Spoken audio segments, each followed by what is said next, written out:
Human rights organization Amnesty International has lashed out at China over its treatment of Muslim minorities.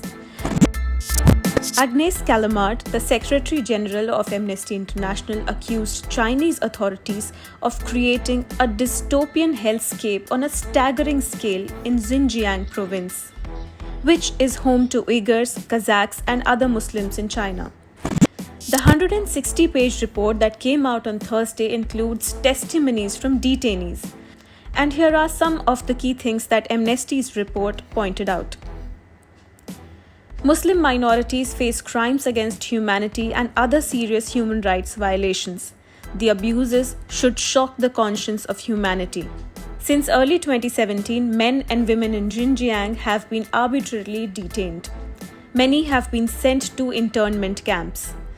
Interviewed 50 former detainees said that they had been detained for conduct such as possessing a religious-themed picture or communicating with someone abroad. They said beatings, sleep deprivation, and overcrowding were common. Amnesty also charged that Chinese government has gone to extraordinary lengths to cover up its violations of international human rights law in Xinjiang. The atrocities in internment camps in Xinjiang have been highlighted by many for a while now.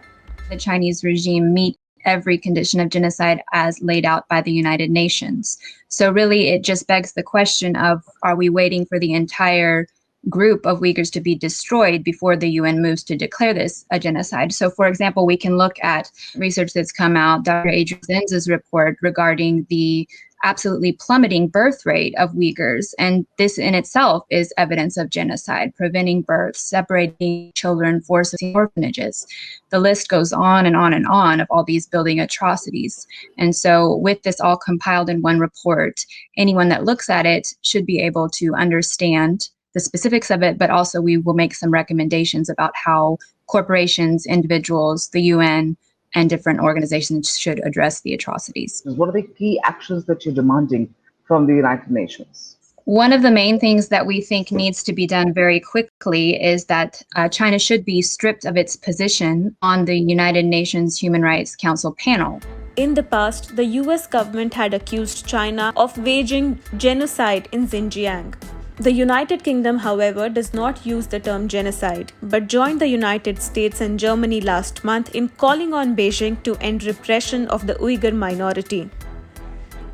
While demanding release of arbitrarily detained people, Amnesty has also called for an investigation against China by the UN under international law.